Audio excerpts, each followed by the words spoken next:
kios kecil kontrakan sebulan 50.000. Hah? Sebulan 50.000? Sosok bapak ini kan petani tuh. Siap. Jadi memikat burung di hutan itu selalu saya ikut. Titip numpang makan. Hutang saya pernah 1 miliar. Jadi kalau ada orang yang jualan, ya kalau saya sendiri kan juga jualan. Saya tidak akan menyebut satu siapapun. Siap. Itu yang mengatasnamakan gambling, itu adalah pembohongan publik.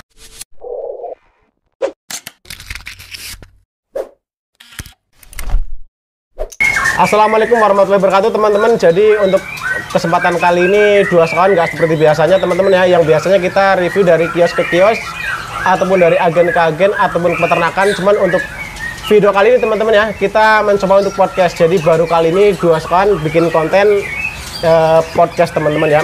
Dan hari ini teman-teman Dua Sekawan sudah berada di salah satu mall burung yang lumayan cukup terbesar di Indonesia bahkan di dunia.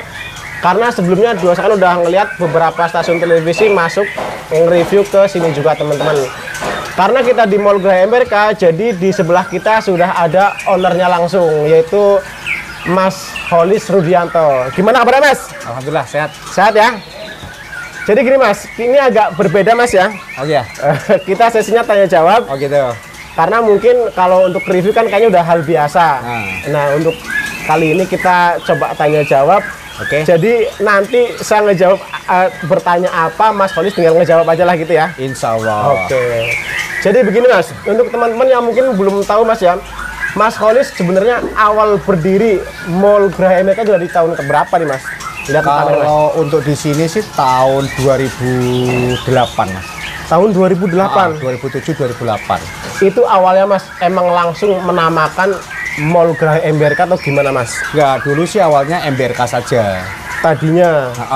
Oh ya, MBRK ini kepanjangannya apa nih Mas? Biar teman-teman tahu nih. Murai Batu Ringkolis. Murai Batu Ringkolis, MBRK ya? Betul. Awalnya bernama? MBRK Murai Batu Ringkolis, lalu kita ngontrak di toko ya, atau kios ya. Oh gini, jadi sebelumnya nggak sebesar ini? Oh enggak. Itu kurang lebih seberapa Mas? Kios kecil kontrakan sebulan 50.000. Hah? Sebulan 50.000? Itu tahun berapa itu Mas? Itu tahun 2007. 2007 akhir ke 2008. Wah, nggak nyangka ya. Dari awal sebulan 50.000, sekarang udah sebesar begini. Dan ini punya sendiri. Insya Allah punya sendiri. Terus akhirnya tercetus Mas, Mall Geraha MBRK itu gimana nih? Awalnya sih semenjak jadi toko itu, toko burung ya, itu Geraha MBRK ya kan? Tadinya. Nah, Geraha MBRK terus kita ngontrak, ternyata lama-lama berganti tahun, ternyata yang dikontrak ini dijual. Oh, sama yang mempunyah yang lahan ini dijual. Nah, dijual awalnya depan doang, setelah depan lalu saya beli, terus ngerambah terus sampai ke belakang. Nah, kebetulan ke belakang itu kan kontrakan ada sekitar 20 pintu. Tadinya. Kontrakan 20 pintu itu saya beli semua, tapi nggak saya lanjutkan ke kontrakan. Saya bikinlah toko burung semua. Toko burung semuanya? Nah, terus ketika orang kesini berkunjung atau customer kesini berkunjung itu mengatakan, buset ini mah bukan toko burung lagi, ini mah kayak mall gitu. Itu makanya jadinya Google Map-nya pun Mall MBRK. Mall Geraha MBRK ya. Oke. Untuk saat sekarang Mas di Mall Geraha MBRK untuk bangunan luasnya kurang lebih berapa Mas nih? Kalau untuk mall sendiri ini kurang lebih tampak ke depan itu 12 meter, ke belakangnya sekitar mungkin 85 meter ya. Lumayan panjang banget Mas ya. Iya. Terus gini Mas, Mas Holis awal merintis emang bener-bener seperti tadi, awal mulai itu kontrak sebulan 50.000 atau memang sebelumnya pernah jualan di kaki lima Mas? Oh iya. Burung nih. Sebelumnya jualan ngecer. Ngecer? Karena memang sebelum jual ngecer ini atau keliling ya. Oh keliling? Keliling itu saya kan mempunyai ini apa? Orang tua itu basicnya pemikat burung. Orang Mas Holis. Ya, jadi sosok bapak ini kan petani tuh. Siap. Jadi memikat burung di hutan itu selalu saya ikut. Oh, dari awal. Ya, kalau saya ikut. Terus jadi saya tahu banget, tahu betul karakter burung. Dari kecil? Di habitat. Dari SD pun saya sudah di mainan burung kutilang, pentet kayak gitu kan. Karena habitat di kampung saya banyak itu. Oh, pada saat itu ya. Karena waktu itu nggak mungkin waktu masih kecil pun nggak mungkin murai batu banyak juga gitu ya. Oh, kalau dulu bukan murai batu. Jadi larwo dulu. Oh, larwo. Oh, di daerah Jawa di daerah ya. Saya larwo. Tapi merambah ke sini waktu SMP masih banyak, SMA udah mulai habis ya. Terus sampai lulus SMA udah habis larwo. Banyak kan cucak hijau yang saya pikat dulu mah. Oke, jadi awalnya seperti Mas ya. Tapi gini Mas, saya agak menarik ke belakang sedikit Mas. Untuk Mas Holi sebenarnya pendidikan dasarnya apa sih Mas? Soalnya begini, kenapa kita nanya seperti itu? Jadi pas kita nge-review, kita mau nanya apa aja itu dimakan semua pertanyaan sama Mas Holis. Makanya kita agak penasaran. Basicnya apa nih Mas? Kalau saya sendiri lulusan dari SMK, namun saya pernah melanjutkan kuliah, namun nggak sampai ya, karena memang orang tua nggak mampu untuk membiayai kuliah. Saya mencoba jualan juga dulu di 2005, itu di Pasar Burung Pramuka, jualan keliling. Oh, pernah di Pasar Burung Pramuka? Tapi memang nggak cukup. Nggak cukup. Oh, jadi sembari kuliah sebenarnya pernah sambil jualan burung. Sambil jualan burung. Cuman akhirnya nggak wisuda. Enggak, karena nggak cukup. Oh, buat kebutuhan gitu ya. Betul. Oke, jadi berarti dulu Mas Holis jualan keliling, maksudnya ke Pasar Burung Pramuka atau ngambil ke Pramuka atau gimana Mas awalnya nih? Kalau orang-orang Pramuka, yang orang-orang khususnya orang-orang tua Mas, yang orang lama lah ya. Orang lama. Kalau sekarang kan orang baru semua. Oh, yang kategori orang-orang legend lah mungkin ya. Orang lama itu pasti tahu saya. Itu coba Mas, mungkin saya agak tahu sedikit nih beberapa yang ada di telinga kita yang terdengar gitu, siapa aja? Harjo, Parjo, terus Apit, Panjun. Oh, itu. Nah, itu kan orang-orang tua, orang-orang legend semuanya. Terus Pak Kajipur. Bahkan sama mereka-mereka orang saya dianggap anak pada saat itu. Pada saat itu. Bahkan sampai sekarang pun kalau saya main ke sana, pasti anakku lanang gitu. Oh, gitu. Nah, itu pasti. Itu dari awal merintisnya di situ ya? Iya, bahkan mereka orang itu yang istilahnya saya nitipin, saya nitip numpang makan gitu. Oh, gitu. Pasti mereka tahu. Jadi teman-teman jangan melihat saat sekarang Mas Holis punya peternakan banyak, punya mau sebesar ini, itu dari awalnya enak nggak ya Mas ya? Ya. Jadi semuanya pasti ada prosesnya ya. Betul. Oke. Terus gini Mas, akhirnya nih udah punya kios burung, lama-lama mungkin besar kan? Akhirnya terpikir untuk membangun peternakan dari mulai kapan Mas? Nah, membangun peternakan itu semenjak saya bergaul dengan dunia online atau dunia komunikasi internet lah ya. Oh, dunia digital. Dunia digital ini awal mulanya itu keluar Facebook tahun 2009. 2009 saya masih ngapain itu? 2009 keluar Facebook. Lalu saya dikenal sama orang, jualan melalui media sosial Facebook, lalu merambah ke sini ke YouTube. Ke YouTube, merambah ke sini ke TikTok, Snap Video, Instagram, Twitter dan lain sebagainya. Oke, jadi makanya nih waktu saya pertama kali ke sini dulu saya masih inget banget, saya masih 0 banget subscriber. 0 subscribe ya dulu. Ya. Jadi dulu waktu pertama saya ke sini, pertama ke kios, videonya nggak terlalu naik, tapi saya nggak kapok, main ke sini lagi, ternyata tawarin. Mas, mau nggak ke apartemen? Saya bilang, hah? Apartemen apa gitu? Apartemen burung yang lagi saya bangun. Ya, masih ingat itu. Wah, pada saat itu kayaknya masih sekitar 70% Mas ya? Ya, baru pembangunan itu ya? Tahun 2018 ya kalau salah. Lah, pokoknya pada saat itu. Waktu itu sampean juga nggak paham AdSense itu apa, YouTube itu. Iya, itu belum ngerti. Jadi memang waktu itu pas lagi naik-naiknya Dua Sekawan kalau nggak salah pas pembangunan apartemen ya. Iya, jadi kita nge-review sebenarnya kita mau nge-review pun materinya bingung. Apa yang mau kita tanyakan, kita masih nol banget gitu kan. Cuman ya akhirnya karena Mas Holis juga orangnya maksudnya humble, enak, akhirnya kita ngobrol. Nah, akhirnya kita nge-review apartemen Mas ya. Betul. Itu masih sekitar 70% dan video itu naik. Kalau nggak salah 1 juta viewer ya sekarang ya. Pokoknya kayak gitulah itu di situ. Nah, terus tadi Mas kembali ke peternakan Mas. Itu akhirnya tercetus saya mau bangun peternakan, itu awalnya gimana nih? Awal mula dari peternakan ini saya termotivasi karena saya bergaul sama orang luar negeri.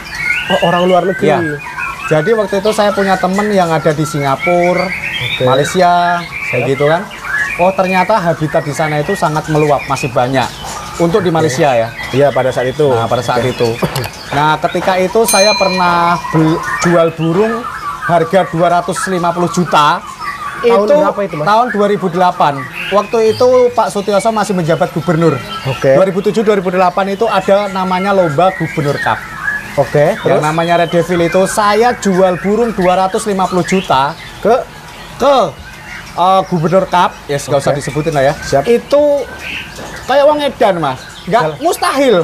Saya penjual tapi mustahil rasanya saya bisa ngejual burung harga segitu. pada saat itu 250 juta. Itu saya nggak punya nomor rekening. Itu ekor panjang juara atau gimana? Juara prestasian. Red Devil. Red Devil. Walah, itu pada saat itu ya. Ketika itu saya nggak paham, Mas. Saya dikasih uang cek untuk mengambil di bank itu ya caranya bagaimana ngambilnya nggak tahu. Pada saat itu. Pada saat itu nggak tahu. Akhirnya tuh cair tuh 250 juta. 250 juta. Oh, awalnya dari situ. Dari situ. Dan saya punya nomor rekening juga dari situ. Awal penjualan burung itu. Oke, terus akhirnya Terbangunlah inisiatif untuk berkarya. berkarya. Nah, jadi ketika orang-orang belum pada menangkar, Ya. ternyata bapak saya kan dulu memang sempat menangkar tapi kayak burung perkutut. Oke. Kayak gitu. Siap. Nah, ternyata murai batu ini bisa dibudidayakan. Awal mula saya menangkar itu namanya bukan murai, Jadi larwo. apa tuh namanya? Memang saya dapat dari hutan Oke. larwo kita tangkarkan gitu, dapat sepasang kita jodohkan, kita tangkarkan. Setelah itu kok ternyata bisa beranak pinak. Nah, saya kembangkan sedikit demi sedikit. Nah, sebelum terbitnya lahirnya di sini, penangkaran di sini, itu kan saya sudah punya penangkaran di Rembang di Jawa Di Tengah. Rembang tahun berapa Mas berdiri? Di Rembang itu kalau ayah saya sih memang sudah lama ternak ya. Tapi bukan murai. Bukan murai, Oke. perkutut awalnya. Siap. Nah, terus waktu saya masih sekolah itu beliau udah ternak. Terus saya kembangkan di murai batu sama jalak dulu. Oh, sama jalak Jalak apa? suren. Oh, jalak suren. Nah, karena jalak suren kan dulu gampang ternaknya. Oke. Terus jalak putih, jalak Bali, terus akhirnya saya fokus di murai batu. Tapi pada saat itu untuk jalak sukses juga. Alhamdulillah, jalak sukses juga. Terus Mas Kholis kan pada saat itu belum banyak yang berbudidaya ya. Betul. Kok akhirnya bisa berhasil itu maksudnya belajar dari mana? Kalau saya belajarnya itu secara otodidak membaca karakter habitat. Oke. Karena saya bergelut di dunia burung ini terjun langsung ke lapangan, langsung ke alamnya. Oke. Maka dari itu di Indonesia ini yang mengaku hebat dalam dunia tangkar ataupun dalam dunia perawatan burung khususnya murai batu. Siap. Saya siap adu argumentasi. Pasti saya paham tentang dunia murai batu. Oke. Mau pertanyaannya apa yang nggak pernah terterakan di Google, pasti saya mampu untuk ngejawab itu. Coba kasih lisan contoh aja pertanyaan yang sulit di dunia tangkar maupun di dunia perawatan, pasti saya bisa jawab. Jadi benar-benar otodidak, cuman untuk yang seperti itu nggak semua orang punya kemampuan Mas ya. Betul, karena memang gini Mas, ketika burung ini sakit harus digimanakan, ketika burung ini nggak mau bertelur harus gimana, Siap. ketika mau ngebuang anak bagaimana, ketika burung ini rewel gimana, itu saya paham betul di situ gitu. Itu dan benar-benar dari nol Mas ya. Dari nol. Dan itu memang begitu ngejodohin ternak langsung akhirnya berhasil atau ada kegagalan dulu Mas? Oh, kegagalan sangat luar biasa. Oke. Kegagalan sangat luar biasa. Bahkan saya pun pernah sampai hutang piutang sampai miliaran Pada saat itu. dan bahkan orangnya sekarang masih hidup. Oh gitu. Pengen tahu Siapa itu? kakaknya Rokim, siapa? Pak Jun. Oh kakaknya Bos Jun. Ya sekarang kaca yang di pasar Gunung Prabu kata teman-teman ya. Itu orangnya masih ada sampai sekarang masih kayak keluarga. Kalau nggak percaya tanyakan. Hutang saya pernah 1 miliar.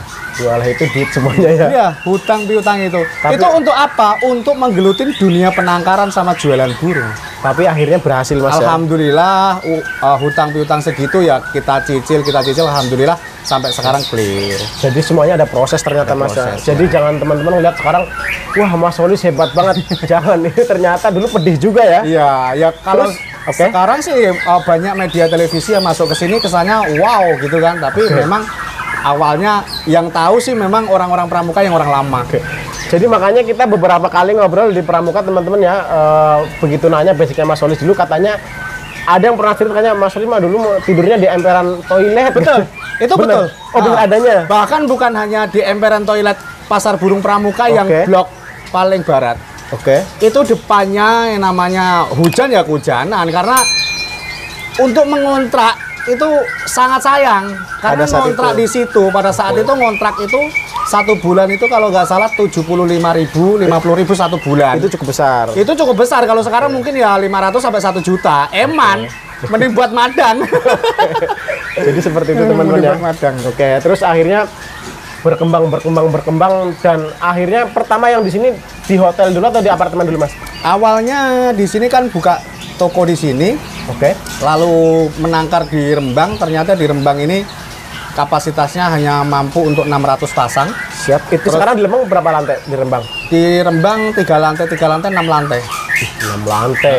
Terus kapasitasnya berlebih, terus saya bangun di belakang itu sekarang 3 lantai, 2 sub yang apartemen itu. Jadi sekarang kalau banyak yang bilang udah jadi Sultan Mureh, Mas ya? Wah, mungkin orang-orang ada, kalau saya sendiri nggak mengakui itu. Terus akhirnya kok nampaknya saya ini pengen nafsu bertambah lagi, akhirnya bikinlah hotel juga. Yang di belakang ini. Hotel juga, hotel MBRK. Jadi untuk teman-teman mungkin yang sering lihat vlog Dua Sekawan ataupun YouTube Mall Graha MBRK bisa dicek, Mas ya, karena kita udah sering sekali review di situ. Nah, terus ini kita berlanjut, Mas. Itu kan tadi cerita Mas Holis. Sekarang ya udah ya dibilang udah mapan lah, udah enak lah, Mas ya. Tinggal ngejalanin bisnisnya. Mungkin gitu. Karyawan Mas ada berapa orang nih? Karyawan semua di Rembang sama di sini 37. 37 orang. 37 orang. Masih butuh karyawan kah? Nampaknya belum. Belum. Oke. Jadi untuk teman-teman yang lagi nyari pekerjaan sementara belum dulu ya. Belum. Terus gini, Mas. Dari apartemen burung, hotel burung, penangkaran yang di Rembang ya, sama di Mall Graha MBRK, Mas, per hari membutuhkan biaya pakan berapa, Mas? Soalnya kan kalau untuk murai batu, kroto, jangkrik, ulet, epur harus kan? Berapa kira-kira, Mas, biar teman udah tahu nih? Kalau global semuanya itu menghabiskan antara 10 sampai 15 juta satu hari. Satu hari 10 sampai 15 10 sampai 15 juta. Ya? Itu harus ngejual, wah, kalau trotolan sekian ekor, kalau pastolan sekian ekor ya. Mungkin begitu. Siap. Terus begini, Mas, Mas Holis kan bisa dikatakan benar-benar rintis dari nol dan basicnya penangkar. Betul. Udah mengetahui lah asal usul jenis burung segala macamnya. Menurut saya udah pengalaman gitu kan. Oke. Jadi begini, Mas, yang karena Dua Sekawan ini kan YouTuber tiap harinya nge-review ke kios-kios, ke agen-agen, ke peternakan juga gitu, Mas ya. Kadang beberapa kali juga ke gantangan. Jadi yang sering kita temui, Mas, di lapangan itu banyak sekarang yang beredar untuk muret trotol yang katanya gambling, Mas. Jadi ini untuk bahasa gambling, untuk menurut Mas Holis sendiri sebagai penangkar itu sebenarnya ada atau tidak, Mas? Gitu ya. Jadi sekalian kita ngobrol santai, cuman mungkin bisa mengedukasi untuk teman-teman yang masih pemula. Betul. Oke. Jadi begini, Mas. Bener nih, saya buka nggak apa-apa nih. Ya nggak apa-apa, udah. Jadi gini, untuk para subscriber Dua Sekawan ya. Oke. Saya kan tadi udah bilang, kalau ada orang mau mengais ilmu atau adu argumentasi dengan saya akan jawab dengan sejujur-jujurnya. Kenapa? Karena ilmu di budidaya ini, ilmu perdagangan ini tidak akan saya bawa mati, betul? Siap, benar. Jadi kalau ada orang yang jualan, ya kalau saya sendiri kan juga jualan, saya tidak akan menyebut satu siapapun. Siap. Itu yang mengatasnamakan gambling, itu adalah pembohongan publik. Pembohongan publik ya. Kenapa bisa begitu, Mas? Karena pada dasarnya murai batu itu hanya ada 2 jenis kelamin, yaitu jantan dan betina.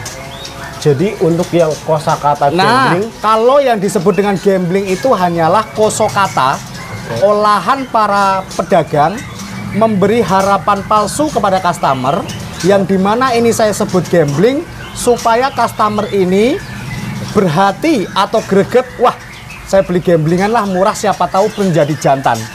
Karena pada dasarnya seorang pedagang mengatakan gambling itu adalah posisi burung tersebut itu biar 50-50. Nah, kalau saya jual betina, wah betina, nah gitu kan. Oke. Tapi kalau gambling, si customer ini ada perasaan di hati, wah barangkali nanti jadi jantan. Ada harapan. Ada harapan. Akan tetapi semua itu harapannya akan palsu. Dikarenakan posisi gambling itu saya berani ngejamin 99% pasti betina. Pasti betina. Hanya satu kebolehan si pejantan. Karena apa 1% itu kok si pejantan? Karena gini, kosakata atau olahan dari para pedagang itu yang cacat, yang minus, itu dimasukin ke gambling juga. Nanti untuk membuktikan omongan saya bahwa si gambling ini tidak semuanya betina. Ini ada jantannya tapi cacat. Oke, itu seperti itu ya. Seperti itu. Karena Mas Holis penangkar, jadi sebenarnya untuk mure Mas dari usia berapa udah bisa dikatakan ini jantan, ini betina nih? Kalau saya pribadi dari telur sudah bisa mendeteksi ya. Dari telur. Tapi tidak 100%, tapi bisa mendeteksi. Dari telur ya? Dari telur. Apalagi kalau sudah peletak, terus sudah bersuara nger, ngur, itu udah paham banget itu jantan betinanya. Jadi untuk teman-teman yang selama ini mungkin yang masih pemula, yang udah pernah kejadian dalam tanda kutip terbohongi sama kosakata tadi gambling, mungkin obrolan ini bisa buat masukan Mas ya. Ini ada lagi. Apa lagi Mas? Saya sering menyimak YouTube Dua Sekawan. Ketika saya kemarin itu viral di Dua Sekawan masalah berbicara gambling. Siap. Nah, sekarang ada muncul lagi. Jadi bukan gambling, tapi prediksi. Oh iya Mas. Nah, untuk yang prediksi nih, karena Mas Holis udah ngebuka jadi sekalian ya. Iya. Jadi bener beberapa kali kita temui untuk mure yang katanya prediksi jantan. Itu sebenarnya pemahamannya gimana Mas? Pemahaman untuk para customer satu poinnya. Jadi kalau dia ngejual prediksi tidak usah ngejual jantan. Akan tetapi saya ngelihat review Dua Sekawan ngejual prediksi tapi dia ngejual jantan. Contoh gini, yang ini apa Mas selanjutnya? Yang ini prediksi jantan. Nah, dia bilang 75% prediksi jantan, tapi setelah saya lihat videonya itu betina semua. Oh, itu benar. Nah dia mengatakan prediksi jantan 75%, otomatis tergugah hati para customer untuk membelinya. Dengan harga 400, 500 sampai 700 ribu dapat jantan gitu kan. Nah, terus di review lagi sama Dua Sekawan, kalau yang ini jantan 100%. Nah, ini bergaransi. Lah, kenapa yang prediksi kok nggak digaransi sekalian? Oh, jadi harusnya kalau ada hanya prediksi nggak usah ada jantan. Betul. Kenapa harus ada betina, ada prediksi dan ada jantan? Itu tidak masuk akal. Kita berlogika saja. Maka dari itu customer itu harus bisa memilih dan memilah. Olahan kosakata yang hal seperti ini adalah pembodohan publik. Oh, seperti itu. Jadi itu ilmu buat saya pribadi. Ya mungkin untuk teman-teman juga yang nonton video ini gitu Mas ya. Iya. Biar apa namanya ya? Maksudnya kita dapat ilmu baru lah seperti itu. Sebenarnya kalau menurut saya pribadi gini kok Mas. Kita ngejual ngapain harus ada prediksi, ada gambling, dan ada tetek bengek. Nah, sebenarnya jual jantan dan betina itu mudah untuk di Murai Batu. Karena apa? Betina pun juga pasti laku. Pasti laku. Iya. Nah, terus ada tambahan lagi. Ketika Dua Sekawan ini nge-review, sekarang ada lagi. Ketika gambling sudah menyebar luaskan tak bongkar-bongkar, prediksi tak bongkar-bongkar, sekarang ada lagi. Jadi begini Mas ya. Sebelum Dua Sekawan ini bikin konten sama Mas Holis sebelumnya ya, yang membahas soal gambling. Jadi di pasaran itu, wah kita tiap harinya ketemu dengan yang gambling yang seperti itu kan. Begitu video itu ya alhamdulillah naik, akhirnya udah mulai berkurang. Betul. Karena sekarang saya amatin di video review Dua Sekawan ada lagi loh. Apa itu Mas? Setelah saya pelajarin dan amatin, gambling sudah saya rusak, prediksi sudah saya bongkar, sekarang ada lagi. Ini prediksi jantan ya, tapi anggap aja betina. Ada olahan kata berkata begitu. Betul. Terus ada gini juga. Jadi termasuk Mas Holis ini menyimak. Saya menyimak. Karena saya kadang-kadang kasihan ngelihat komenan gitu. Nah, terus ada juga begini Mas. Ini gamblingan, anggap aja betina. Sebenarnya nggak ada salahnya loh seorang pedagang itu ngomong gini, nggak usah bawa-bawa prediksi, nggak usah bawa-bawa gambling. Ini betina Dua Sekawan gitu, dan ini jantan Dua Sekawan. Itu lebih enak, lebih asik. Ya. Karena apa? Realnya di saya Mas, saya ngejual jantan betina secara jujur tiap hari meluap. Tiap hari meluap? Tiap hari meluap. Jadi antara jantan maupun betina tetap laku Mas ya? Tetap laku. Oke Mas, setelah tadi membahas soal gambling atau anggap aja betina seperti itu ya. Begini Mas, awal mula kan Mas Holis beternak, saya rasa yakin pasti hanya normal-normal saja ya. Dalam artian murai ketemu murai, udah anakannya dijual seperti itu kan. Kenapa kok akhirnya tercetus Mas Holis untuk mencetak murai ekor panjang, murai warna itu gimana Mas? Nah, untuk sekarang ini kan begini Mas. Kalau untuk murai sayur, artinya sayur itu hanya ternak-ternak saja. Oke. Tidak ada silsilahnya. Siap. Beli murai muda hutan, beli betina hutan, diternak, perkembangbiakan, jadi nggak ada silsilah. Oke. Itu burung nggak prestasi apa? Itu namanya murai sayur. Murai sayur. Kenapa saya sekarang bergelutnya di murai ekor panjang, ekor murai prestasi dan murai warna? Oke. Karena murai warna sendiri Mas tidak bisa dideteksi dengan harga. Oke. Itu poinnya. Itu paling penting. Jadi kalau saya mempunyai murai panda, panda saya itu di sini saya jual 50 juta, belum tentu nanti di kota lain itu 50 juta. Karena apa? Setiap yang disebut dengan murai batu panda contoh ya, itu visualnya pasti berbeda. Oh, antara yang satu sama yang lain. Betul, tidak mungkin sama. Oke, jadi mungkin ini untuk teman-teman juga yang sering komentar murai warna, yang penting kan murai suaranya, betul suaranya Mas ya. Cuma namanya murai batu, mungkin coba kita jelaskan gitu Mas ya. Itu kalau menurut kita pribadi itu ada 4 kategori Mas ya. Oke. Yang tadi dibilang murai sayur atau kategori murai rumahan. Oke. Jadi hanya sekedar ya bunyi-bunyian di rumah. Oke. Keduanya murai lapangan. Pasti harganya menyesuaikan prestasinya. Betul. Bener kan Mas? Dan yang lapangan ini biasanya nggak tergantung panjang ekor. Betul. Oke. Ketiga lagi ekor panjang. Jadi semakin panjang harganya semakin Mahal. Indah kan gitu. Indah. Yang keempat, ini murai warna. Yang meliputi seperti tadi dibilang, ada panda, ada silver, ada golden, ada black, Tetek bengek lah. tetek bengek. Jadi masing-masing murai ini udah membawa harga berbeda-beda. Betul. Jadi jangan diperdebatkan antara yang gantangan sama yang warna atau ekor panjang gitu Mas ya. Itu seperti itu. Terus akhirnya bener awal mula Mas Holis kok akhirnya terpikiran tadi kan murai warna. Itu awal pertama kali Mas mencetak warnanya warna apa Mas dulu? Karena awal mulanya mencetak warna itu hanya basic dari hutan. Hutan kali hutan kok timbul warna blorok. Pertama kayak gitu. Iya, diciptakan lagi ternyata jadinya warna begini. Di crossing lagi warnanya begini. Siap. Saya belajar, saya kesana kemari, bahkan saya belajar sampai Singapura Mas. Sampai Singapura. Ke tempatnya Alan Pang, Alan Pang. sama ke tempatnya David. Jadi untuk teman-teman yang sering ngedenger Alan Pang atau David de Souza itu terah ekor panjang. panjang ya di Singapura Mas ya. Singapura. Oke. Nah, di sana itu ternyata ternaknya begini gitu kan. Oh, alah. Dan menemukan Mas kategori yaitu warna keluar anakan biasa. Indukannya warna. Oke. Keluar anakan biasa. Nah, itu disebut kan turunan warna ya. Oke. Ternyata setelah turunan warna ini tak ciptakan lagi, tak ternak lagi, Disilang lagi. ternyata anakannya jadi warna, padahal biasa warnanya.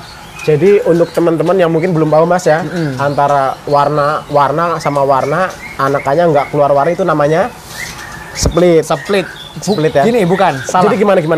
Coba biar teman-teman Saya tahu. jelasin lagi ya para customer Oke. ya.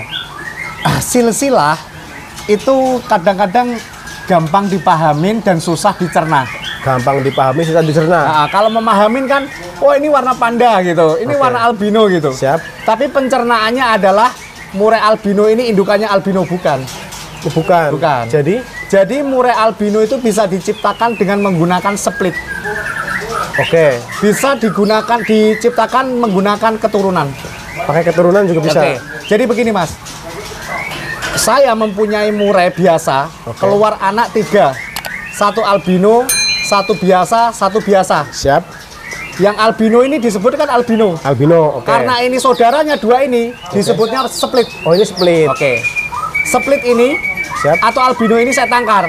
Ditangkar. Oke. Ditangkar, beranak lagi, keluar 3. Anakannya visual semua sama, yaitu warna biasa. Warna biasa. Disebutnya keturunan albino, bukan split albino. Oh, itu keturunan albino. Keturunan atau anak albino. Oke, bukan split. Bukan, karena kalau yang namanya split itu adalah dia mempunyai saudara, yang satunya warna, yang satunya biasa. Yang biasa disebut dengan split. Ini ternyata ilmu juga nih buat saya teman-teman ya. Pikiran saya begini. Gimana? Pikiran saya tadinya albino, anakannya nggak ada nggak ada visual sama sekali. Nah itu split. Pikiran saya kayak gitu, ternyata harus ada saudaranya dulu nih ya. Iya, harus kayak gitu. Kalau kayak gitu gimana penjabaran begini? Saya mempunyai burung juara. Oke. Saya ternak. Siap. Oke, ini anakan juara internasional. Siap. Oke. Keluarlah anakannya. Anakannya. Misalkan anakan ini namanya ini Red Devil. Oke. Ini anakannya terah apa? Nah, berarti kan jawabnya ini terah Red Devil. Iya, Betul, benar. anakannya karena indukannya namanya Red, Red Devil. Devil. Nah, ini indukannya apa? Red Devil, anakannya Red Devil, bukan split Red Devil. Oh iya benar. Itulah. Seperti itu. Itu penjabarannya ya. Betul. Makanya kalau di bidang murai batu, Mas, coba sampean tes bertanya yang jangan settingan. Pertanyaan Anda yang sulit pasti saya bisa jawab. Oke Mas, karena Mas Kholis tadi suruh saya bikin pertanyaan yang sulit. Apa Ternyata setelah saya mikir agak puyeng juga Mas, mau bertanya apa gitu. Apa tuh? Gini Mas Kholis untuk saat sekarang di posisi sekarang Mas ya, punya peternakan 3 tempat, oke, terus punya mall burung sebesar ini, dan udah berjalan dengan karyawan sebanyak ini Mas. Jadi waktu awal mula Mas sebenarnya ada ejekan nggak sih dari teman-teman, tetangga ataupun kerabat Mas? Kalau ini mah pertanyaannya bukan di bidang murai batu ini. Oh, mah. jadi apa itu, Mas? Kalau itu pertanyaan ini ya, termasuk golongan pribadi ya Mas ya. Oke, jadi Kalau hal-hal seperti itu sifat manusia pasti ada. Oke, jadi seperti gimana contohnya Mas? Kalau kita nggak mau dibenci orang, kalau kita maunya disanjung-sanjung orang, mending kita tamat saja. Oh, nggak usah main. Nggak usah main di dunia ini, Oke. dan mending tamat saja, kembali lagi mungkin ke alam lain. Oke. Nah, Jadi karena oke. gini, ketika kita itu dibully sama orang, Oke. dicaci sama orang, diiri sama orang, didengki sama orang, kalau buat saya pribadi itu adalah menambah wawasan saya. Menambah wawasan. Contoh hal yang terkecil, ketika ada customer komplain, Oke. kenapa pedagang-pedagang lain itu dikomplain nggak mau? Justru wawasannya yang kurang dia. Kenapa orang ini komplain? Saya ini kurang apa? Oh, ternyata saya ini terlalu bohong. Oh, saya ini ternyata terlalu begini, makanya dikomplain orang. Jadi saya mengerti untuk koreksi diri saya sendiri. Gitu. Oh gitu. Oke. Jadi Makanya dulu pas sering banget orang mengatakan gini, wah Pak Kholis ini wong stres, wong gendeng, ternak kok ternak manuk. Ternak iki yo murai, ternak iki yo wedhus, ternak iku kerbau, sapi, kambing dan lain sebagainya. ya itu bukannya lebih menghasilkan Mas? Nah, gini Mas, semua orang berbeda-beda, semua orang mempunyai ilmu tersendiri. Siap. Tidak hanya orang beternak kerbau yang sukses, tidak hanya orang yang pejabat yang sukses, pengusaha ini itu. Akan tetapi semua bidang atau semua usaha, asalkan kita tekunin dengan jujur, ulet, kreatif, saya yakin bisa membangun usaha tersebut. Seperti saat sekarang gini gitu Mas ya? Ketika dulu saya dicemooh sama masyarakat saya sendiri, artinya saya sekampung saya, teman-teman saya ataupun netizen yang dulunya bilang A, B, C, D, ketika ada yang mengatakan penangkaran MBRK terbesar di Indonesia bahkan di dunia, yang mengatakan on the spot ya, contohnya misalkan dari karena media gitu ya? masuk media sosial, media televisi on the spot ya. Mereka orang yang mengatakan itu bukan saya, akan tetapi yang mengatakan ini adalah on the spot atau televisi Mereka gitu ya? mereka Media gitu ya? media. Baru yang namanya orang benci itu pasti gini Mas, dia tidak tidak gitu. Pasti nanti akan berpikir begini, kok wong iku iso ngono janjane duwe tuyul apa ya gitu. Kok wong iku janjane duwe pesugihan apa ya gitu. Tapi tetap saya jawab, pesugihan saya dari internet. Oh, dari internet. Betul ya? Oke, benar-benar. Gitu. Dari pulsa. Dari IndiHome gitu. Oke Mas, ini mungkin untuk bahasa kerennya podcast Mas ya, walaupun ya ala kadarnya Mas Oh, gitu ya? Oke. Ini kayaknya cukup Mas ya. Nanti mungkin ini ini terima kasih banyak Mas untuk waktunya. Siap. Terus untuk pengalamannya mudah-mudahan ini sangat bermanfaat untuk saya dan mudah-mudahan juga bermanfaat juga untuk orang yang nonton video ini. Pada dasarnya intinya kayak Mas Kholis mengedukasi Mas ya. Siap. Nggak ada menyinggung siapapun itu gitu Mas ya. Betul. Oke. Jadi untuk kata-katanya Mas, untuk teman-teman terakhir nih penutup nih. Kalau kata-katanya sih saya sendiri karena saya penghobi burung atau penghobi kicau khususnya Mas ya. Oke. Untuk teman-teman berhati-hati bertransaksi, apalagi sekarang zamannya zaman digital atau online ya Mas ya. Oke. Berhati-hatilah cara memilih dan memilah burung.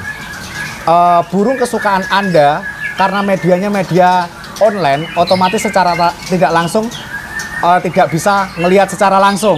Nah, bagaimana Anda mempunyai tingkat kepercayaan kepada pedagang tersebut? Bagaimana Anda meyakini? Kalau Anda yakin, monggo. Kalau enggak, ragu-ragu, mending bertanya sebelah kanan kiri Anda dulu. Oke, ini waktunya terima kasih banyak Mas ya. Mudah-mudahan video ini bermanfaat buat orang banyak.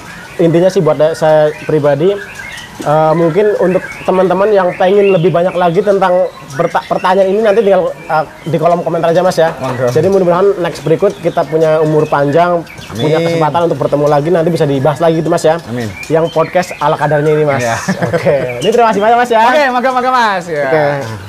Oke teman-teman, itu tadi ya untuk podcast bersama Mr. Holis yang pemilik Mall Grahamberka atau apartemen burung terbesar di Indonesia itu. Sekiranya cukup, nanti untuk lebih lengkap tinggal dikontak aja nomor WA-nya kalau mau bertanya-tanya lebih jauh. Mudah-mudahan tayang ini bermanfaat. Terima kasih. Wassalamualaikum warahmatullahi wabarakatuh.